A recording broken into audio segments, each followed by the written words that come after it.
The 20th century saw the greatest migration in the history of Europe, perhaps in the history of the world.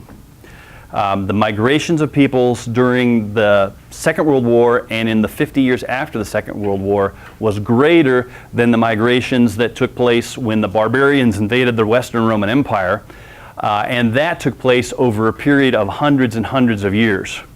The migrations we're going to talk about took place over a period of decades and have had a profound effect not only on European society, but on the world.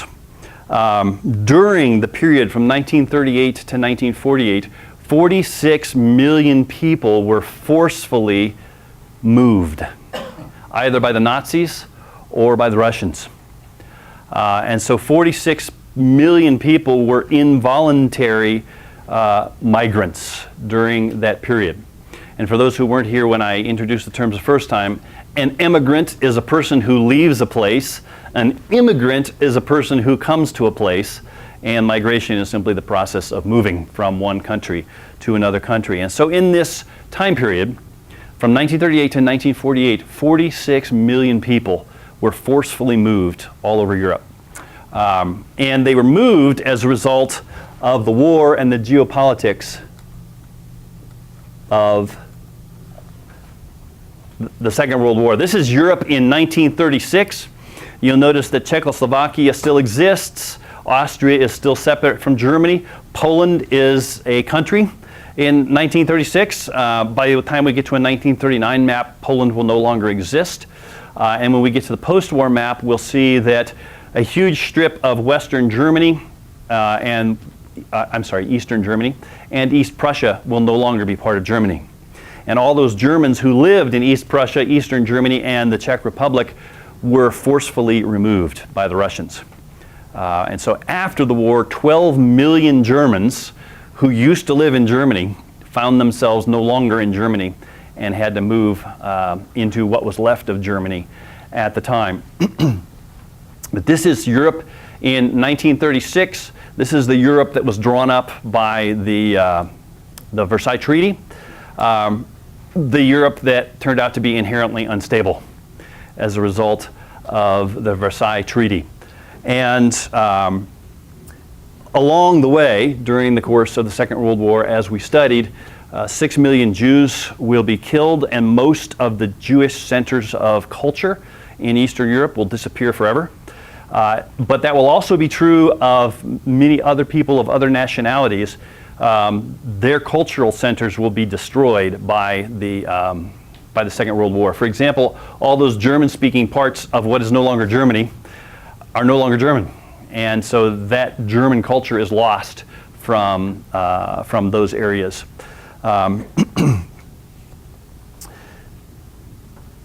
As a result of the war, there are all these mass movements of people, and I'm going to just quickly take us through some of those. That's the wrong class. Oh, I hate it when it does that, especially when I'm on tape. Let's get back to, sorry about this.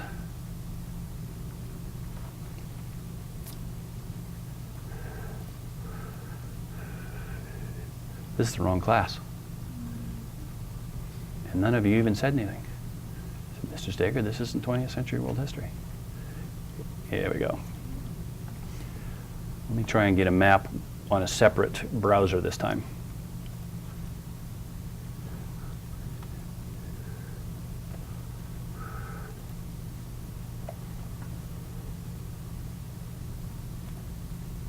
Okay, this is Europe in 1939. Germany has invaded Poland. You notice most of Poland has disappeared. Within 2 weeks, the rest of Poland will have disappeared because the Soviet Union will have invaded Poland from the east. And for the remainder of the war, Poland will no longer be an independent state. The Czech Republic has disappeared. It is now absorbed into Germany, as is Austria. And this is Hitler's Greater Germany. This is all now German-speaking territory under the control of the German government. And Hitler and the Nazis begin the process of moving people who weren't German out of that. And they will very soon begin the process of arresting and putting the Jews in concentration camps along with other minority groups they didn't like. And then Germany will invade Eastern Europe, specifically Russia. And as a result of capturing millions and millions of Soviet troops, those Soviet troops and many other people will be moved into German territory, into concentration camps and labor camps. We hear a lot about the Jews and the death camps where the Jews were killed, but actually those are only a relatively small portion of the total number of German concentration camps. Most of them were labor camps where literally tens of millions of people were forced to work for the Nazi Reich during the Second World War. And one of the ironies of that is that many of those Soviet troops who were captured by the Germans when the war ended did not want to go back because they knew what was waiting for them in the Soviet Union. And many of them were ironically forcefully repatriated by the West to the Soviet Union, where they were arrested and shot as spies, because it was just assumed that if they had been outside the Soviet Union for a long time, they would not be trustworthy. So as a result of World War II, we have 46 million people who are forcefully migrated from one place to another within Europe. And so all of those people have to adopt a new culture, they have to adopt a new language, they have to learn the ways of a place they haven't been before. Then after the Second World War, we have a massive post-war immigration because the European colonial system breaks down. And so all those British people who live in India and who lived in Shanghai and who live in various parts of the British Empire immigrate back to England. Even though many of them have never lived in England, they are British citizens. And as a result of the fact that that the empire is falling apart, they have to move back into England. So you have hundreds of thousands of people moving back to England after the war. The Dutch moved from Indonesia back to Holland. You can't even imagine the difference between Indonesian culture in South Asia and Dutch culture in North Europe. The Belgians moved back from the Belgian Congo down here in the middle of Africa. And again, many of these people have lived in the Congo for generations. And so even though they're technically Belgian, they're technically Belgian, they don't know what it's like to live in Belgium. They've always lived in the Congo. A couple other examples, the French. 1 million French people left Algeria and moved back to France in 1962 when Algeria gained its independence from France. France also lost its colonies in Indochina and in the Middle East, in Syria and Lebanon and all over the world. And so millions of people returned to Europe during the time period from 1945 to 1960 as the European colonies were decolonized and became independent nations. And then the process of transmigration begins. And let's see if I can get that map without messing things up. Because the moving around didn't stop after the war was over. With the creation of the European Union, and there's a number of stages to that, which I will talk about in just a minute, you begin to see people moving within Europe by the millions. In 1952, the French decided, okay, we've had 2 world wars with Germany. How are we going to make sure there isn't a 3rd world war with Germany? Let's have a trade pact that will tie our 2 economies together. And so they suggested the creation of the European Coal and Steel Community, which bound together the 2 largest industries at the time in France and Germany. And France, Germany, Holland, Italy, and Luxembourg in 1952 formed the European Coal and Steel Community. That was the first step toward the idea of a united Europe. In 1957, they changed the name to the European Economic Community, and those countries began dropping tariffs and began having free trade with one another. Again, trying to bind themselves together economically in the hopes of avoiding future conflicts between them. In 1985, the European Economic Community became the European Common Market, and by now it's including most of this area. And the Common Market was a group of nations who all agreed to have common trade policies, to drop their tariffs. They also dropped border control. And so it was possible after 1985 to travel around Europe without a passport.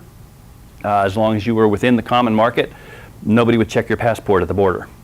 Whereas before that, every time you crossed a border, you had to go through passport control and declare your fruits and vegetables and so forth. In 1992, the European Union was created, and the reason I'm going through all this is because once we get to the European Union, we begin to see the transmigration of millions of people in Europe.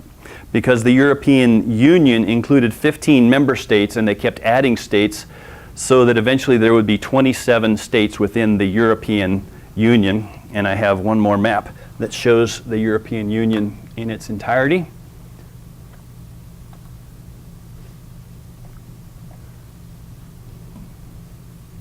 And this one's even interactive. This one's fun.